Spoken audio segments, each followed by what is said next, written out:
አሜሪካ ውስጥ ገሎ እዚህ አፍሪካ ድረስ በመምጣት እኛንም ሊጨርሰን ያሰበው ዶክተር እስዋንጎ ይባላል። እድሜውም 30 ነው። የሚኖረው አሜሪካ ውስጥ ነው። እስዋንጎ ትምህርቱን በዶክተሬት ነው የተመረቀው። እስዋንጎ በጣም ሰው መግደል የሚያዝናናው ሰው ነው። እንዴት የሰው ልጅ ሰው በመግደል ይዝናናል? ነገር ግን እስዋንጎ ይሄንን ለማድረግ መሳሪያ አያስፈልገውም። ሽጉጥ ምናምን፣ ጥይት፣ ቢላዋ፣ ጩቤ ምናምን አያስፈልገውም። ምክንያቱም ዶክተር ነው። ስለዚህ እዛው ያለበት ውስጥ የሚመጡ አንድም ታካሚ በህይወት አይወጡም። በቃ ጉንፋንም ታማችሁ ግቡ፣ ቁስልም ታማችሁ ግቡ፣ ራስ ምታትም ታማችሁ ግቡ፣ ሞታችሁ ነው የምትወጡት። ማለት ይሄና በቃ የሆነ መርፌ መርዞ ጠቅ ያደርጋችኋል። በቃ ሬሳችሁ ነው ከዛ ክፍል የሚወጣው። ይሄንን ያዩ ነርሶች መጠራጠር ይጀምራሉ። እንዴት ነው ሰው እየተራመደ ገብቶ ሞቶ የሚወጣው? እንዴት ነው ሰው በጉንፋን ታሞ የሚሞተው? በቃ የሆነ ነገር እንዳለ መጠራጠር ይጀምራሉ። ስለዚህ ይሄንን ነገር ለበላይ አለቃቸው ያሳውቃሉ። እንደዚህ ሰው እየሞተ ነው በዚህ ዶክተር ምክንያት ይሉታል። እሱም አላመናቸውም፣ ምክንያቱም ምንም ማስረጃ የላቸው። ከዛስ ይሄ ነገር ለእስዋንጎ ተመቸው። እየሄደ ጠቅ እያረገ ወደ 7ኛ ሰማይ ይልካቸዋል። ከዛ የሆነ ቀን እንደውም ጓደኞቹ ለምን ምሳ አልጋብዛችሁም ምናምን ብሎ ምሳ ይጋብዛቸዋል። ነገር ግን ምሳው ላይ መድኃኒት ነስንሶበት ነበር። ያው እነሱም ደግሞ ይገለናል ብለው አላሰቡም። የሆነ ነገር እንደታመመ ምናምን ገብቷቸዋል። ነገር ግን በቃ ጓደኞቹ ነን ይገለናል ብለው አላሰቡም። ከዛ እነሱ ምግባቸውን ጥርግ አድርገው ይበላሉ። ከዛስ እንዳለ አዳሜ ሆዷል ምን ያልታመሙት አለ። ከዛ ይሄ ጉዳይ ግልጽ ሲሆን አሁንም ሄደው ክሳቸውን ያቀርባሉ። ከዛም የሆነ ነገር ተስማምተው የሆነ ነገር ለማድረግ ይወስናሉ። በጣም የሚያስጠላ ውሳኔ። እንደዚህ አይወሰንም። በጣም ትልቅ ስህተት ነው የሰሩት። ያው እነሱም ከዛ ሆስፒታል ብቻ እንዲባረር ነው ያደረጉት። እንደውም ከወጣ በኋላ እንዳይከሰን ብለው ማዕረጉን አሸሽለው ከፍ አድርገውለት ማዕረግ ጨምረውለት ነው ፈርመው ያሰናበቱት። እሱም አልቆየም። ወዲያው ከዛ እንደወጣ ሌላ ሆስፒታል ተቀጠረ።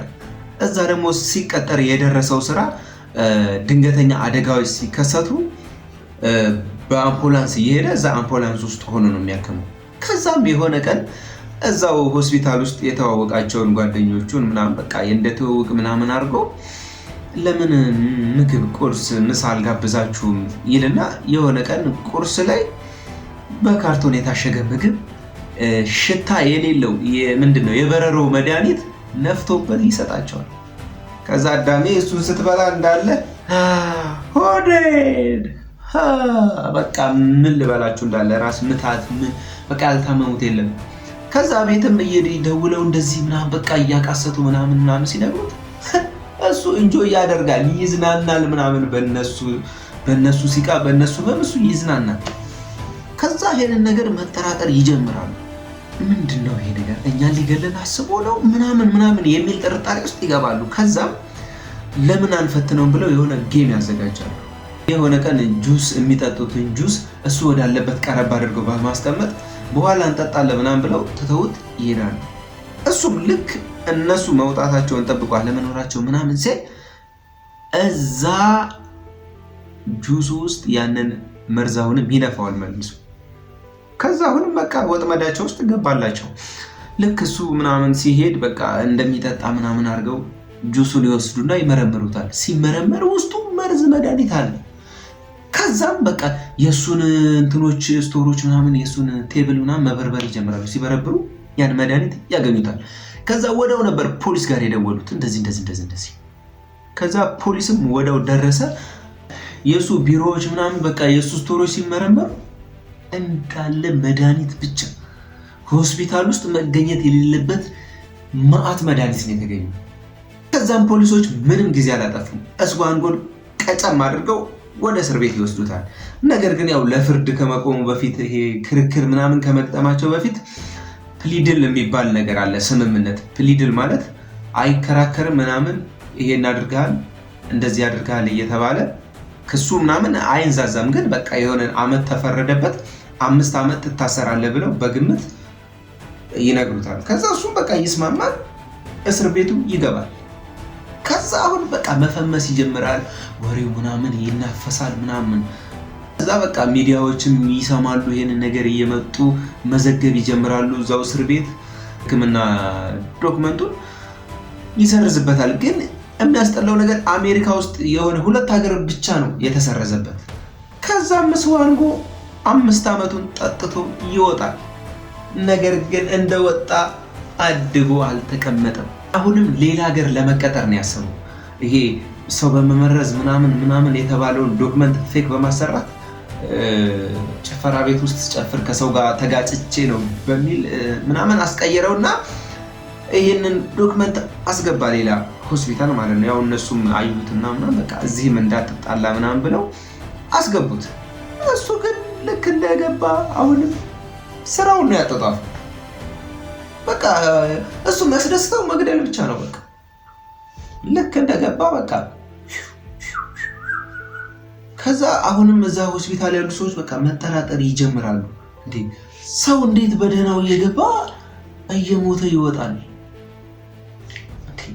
ይሄ ነገር ምንድን ነው ማለት ጀመሩ። አሁን ከዛ ስለሱ ማጣራት ጀመሩ። ስለሱ ሲያጣሩ ያው ከ5 አመት በፊት እስር ቤት እያለ ቃለ መጠይቅ ምናምን ተደርጎለት ነበር አላልኳችሁ? እንደ አጋጣሚ እሱን መረጃ ምናምን ያገኙታል። ከዛ በቃ ወዲያውኑ ያባረሩት። አይ አታስፈልግም ምናምን ብለው ማለት ነው። ከዛ አሁንም እሱ አድቦ አልተቀመጠም። ይሄ ነገር ሲሆን በ1992 ነው። በ1993 1 አመት ትንሽ ከታገሰ በኋላ አሁንም እችን የክስ ወረቀቷን በቃ በማሻሻል ፎርጅሏል። ወደ ኒውዮርክ በመሄድ እችን ነገር አስተካክሎ የሆነ ሆስፒታል ላይ ያመለክታል። በጣም ትልቅ ሆስፒታል ደግሞ ያው እሱም ልምድ ያለው ምናምን ዶክመንቱን ሲያዩ ይሄማ ለሆስፒታላችን ይጠቅመናል በማለት እዛም ይቀጥሩታል። አጅሬ ታዲያ እዛ ትልቅ ስህተት ነው የሰራው። ምን ሰራ አትሉኝም? በአንድ ቀን 3 ሰው ነው የገደለው። ከዛ በቃ ነርሶቹ ምንድን ነው ማለት ጀመሩ። እዛ ውስጥም በቃ የሆነ ሰው ለመሞት እያጠጣረ ምናምን እያለ ነርሶቹ ሊያድኑት ሲሮራጡ ተፍተፍ ሲሉት ባካችሁ ተውት፣ እሱ ፈርሟል፣ ቤተሰቦቹ ፈርመዋል፣ በቃ ተውት ይሙት ምናምን እያለ በቃ እሱ ያጠጥላል። ዝም ብሎ ቁጭ ምናምን ብሎ ሊሞት ሲያጠጥር በቃ ቁጭ ብሎ እያየ ምናምን በቃ ይደሰታል። ከዛ በቃ ነርሶቹ እንዴ ይሄ ነገር ምንድን ነው ማለት ጀመሩ። በቃ እሱ ግን በቃ ደህና ሰው እያጠጣረ ምናምን እያለ በቃ ተው ተፈርሟል ምናምን ሲል በቃ ይሄ ነገር ምንድን ነው ብለው ግራ ገብቷቸው የሆነ እያጣሩ ነው ጉዳዩን። ግን የሆነ ቀን ቁጭ ብለው ካፌ ላይ ምሳ እየበሉ ያ ከ7 አመት ምናምን ከ8 አመት በፊት የተቀረጸው እስር ቤት ውስጥ የተደረገው ኢንተርቪው ፕሮግራሙ ያው በሆነ አመት ውስጥ ምናምን የሆነ ነገር ይወጣ የለ የሆነ እንደ ማስጠንቀቂያ ምናምን ነገር ያ ዜና ያዩታል። ከዛ በቃ ወደው ጉዳዩ ይገባቸዋል። ከዛ ወደው ለዛ ሆስፒታል አይመጥንም ያባሩታል። በዚህም አላለፉትም። ወደው ፖሊስ ጋር ደውለው ይሄን ጉዳይ ይጠቁማሉ። አሃ አለ እቺ ነገር ታስጠይቀኛለች። ምክንያቱም እነዛ 3 ሰዎች ያስጠይቁታል። ሳይፈርሙ ነው ፈርመዋል ያሉ ባለ የሟች ቤተሰቦች መተው ምናምን ጉዳዩ ሲጣራ አልፈረሙም ምናምን። አሃ እቺ ነገር ታስጠይቀኛለች አለና ቶሎ ብሎ ፖሊሶቹ እዛ ከመድረሳቸው በፊት ሀገር ለቆ ይጠፋል። ወዴት? ወደኛ ሀገር ወደ አፍሪካ፣ እዚች ኢትዮጵያ ሳይሆን ወደ ዚምባብዌ ነው የገባው። ያው እንግዲህ ታውቃላችሁ እኛ ሀገር ደግሞ ለነጭ ያለን ቦታ እዛ ላይ ነው። እሱም ብዙ መረጃ አልጠየቁትም። በቃ ዶክመንቱ ምናምን አስገባ። ያው ለነጭ ሲሆን እናሽለጠልጣለን፣ ለዛ ነው። ከዛ እነሱም በቃ ብለው ቀጠሩት። በቃ ያው እሱ በአመት ውስጥ 100 ምናምን ሰው አርቦ ወደ 7ኛ ሰማይ ላካቸው። አሁን በቃ ምንድነው ማለት ጀመሩ ነርሶቹን። በቃ እዛም ምንድነው ይሄ ጉዳይ ምናምን እያሉ በቃ ለፖሊስ ጠቆሙ። ከዛ ፖሊስን ይሄ ነገር ተመርምሮ እስኪጣራ ድረስ ከስራ ታግዳል ይለዋል። አሃ አላሁንም እቺ ነገር ከተነቃች እርሜ ልክ እንደሚያስወረውረው ያውቃል። እዛም በቃ አልቆየም ሲታገድ ወዳው እቃውን ሰብሰብ አድርጎ ወደ ሳውዲ አረቢያ ይነቀዋል። እዛም በቃ ያለችውን ነገር ሸፈንፈን አድርጎ ዶክመንቱ ምናምን ለመቀጠር ሲያሳይ ያው በትልቅ ማዕረግ ነው፣ በቃ ጂኒየስ ተማሪ ነው፣ አሜሪካ ውስጥ ነው ትምህርቱን የጨረሰ። ነገር ግን የአሜሪካ ዜጋ መሆኑን የሚያሳውቅ ቪዛ የለውም። በዚህ ሰዓት ቪዛ ካላመጣ አንቀጥርም ይሉታል። እኛ ግን አይታችኋል፣ ምንም ነገር አልጠየቁትም። በቃ ነጭ ምናምን ብለው ሸሸ ብለው አረጋቸው። ከዛም አይ በቃችን ነገር ሄጄ አመጣለሁ ቀላለሁ፣ ያው ጉዳዩ ከ2 ከ3 ዓመት በኋላ በቃ ተረስቷል ምናምን ብሎ ጠበቀ። ግን ጉዳዩ በኤፍቢአይ እጅ ገብቷል።